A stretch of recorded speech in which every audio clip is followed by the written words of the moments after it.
Hi welcome to my YouTube channel.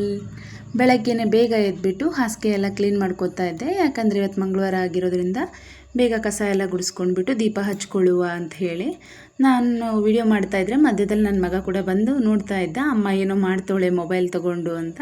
ಅವನಿಗೂ ಸೈಡಿಗೆ ಕರ್ಕೊಂಡು ಎಲ್ಲ ಕೆಲಸ ಮಾಡುವ ಅಂತ ಮಾಡ್ತಾ ಇದ್ದೆ. ಹೊರಗಡೆ ಹೋಗಿ ಕಸ ಗುಡಿಸೋಣ ಅಂತ ನೋಡಿದರೆ ಹೊರಗಡೆ ಪೂರ ಭತ್ತ ಚೆಲ್ಲಿತ್ತು. ಏನು ಭತ್ತ ಅಂತ ನೋಡಿದರೆ ನಾನು ಆನ್ಲೈನಲ್ಲಿ ಆರ್ಡ್ರ್ ಮಾಡಿ ಭತ್ತದ ತೋರಣ ಕಳಿಸಿದ್ದೆ. ಇದು ನೈಟೆಲ್ಲ ಇಲಿ ಬಂದು ಕಚ್ಚಾಕ್ತಾ ಇದೆ. ಅದೆಲ್ಲ ಗುಡಿಸಾದ್ಮೇಲೆ ಒಳಗಡೆ ಬಂದು ಟಿಫನ್ಗೆ ರೆಡಿ ಮಾಡೋಣ ಅಂತ ನೈಟೇ ಇಡ್ಲಿ ಹಿಟ್ಟು ರುಬ್ಬಿಟ್ಟಿದ್ದೆ. ನೈಟ್ ಸಾರಿತ್ತು, ಆ ಸಾರಿಗೆ ಇಡ್ಲಿ ಮಾಡುವ ಅಂತ ಹೇಳಿ ಇವತ್ತು ಟಿಫನ್ ಇಡ್ಲಿ ಮಾಡ್ತಾಯಿದ್ದೆ. ನಾನು ಇಡ್ಲಿ ಮಾಡೋ ತನಕ ನನ್ನ ಮಗನಿಗೆ ಹೊರಗಡೆ ಆಟ ಆಡ್ಕೋಪ ಅಂತ ಕಳಿಸಿದ್ದೆ. ಗೊತ್ತಿತ್ತು ಹೊರಗಡೆ ಕಳಿಸಿದ್ರೆ ಗಲೀಜು ಮಾಡ್ತಾನೆ ಅಂತ ಹೇಳಿ, ಆದರೆ ಈ ರೇಂಜಿಗೆ ಮಾಡ್ತಾನೆ ಅಂತ ಹೇಳಿ ಗೊತ್ತಿರಲಿಲ್ಲ. ಮತ್ತು ಅವೆಲ್ಲ ಕ್ಲೀನ್ ಮಾಡಿಕೊಂಡು ಟಿಫನ್ ಎಲ್ಲ ಆದಮೇಲೆ ಬಟ್ಟೆ ತೊಳ್ಕೊಂಡೆ. ನನ್ನ ವಿಡಿಯೋ ನಿಮ್ಗೆ ಇಷ್ಟ ಆದರೆ ಲೈಕ್ ಮಾಡಿ, ಶೇರ್ ಮಾಡಿ ಹಾಗೂ ಸಬ್ಸ್ಕ್ರೈಬ್ ಮಾಡ್ಕೊಳ್ಳಿ.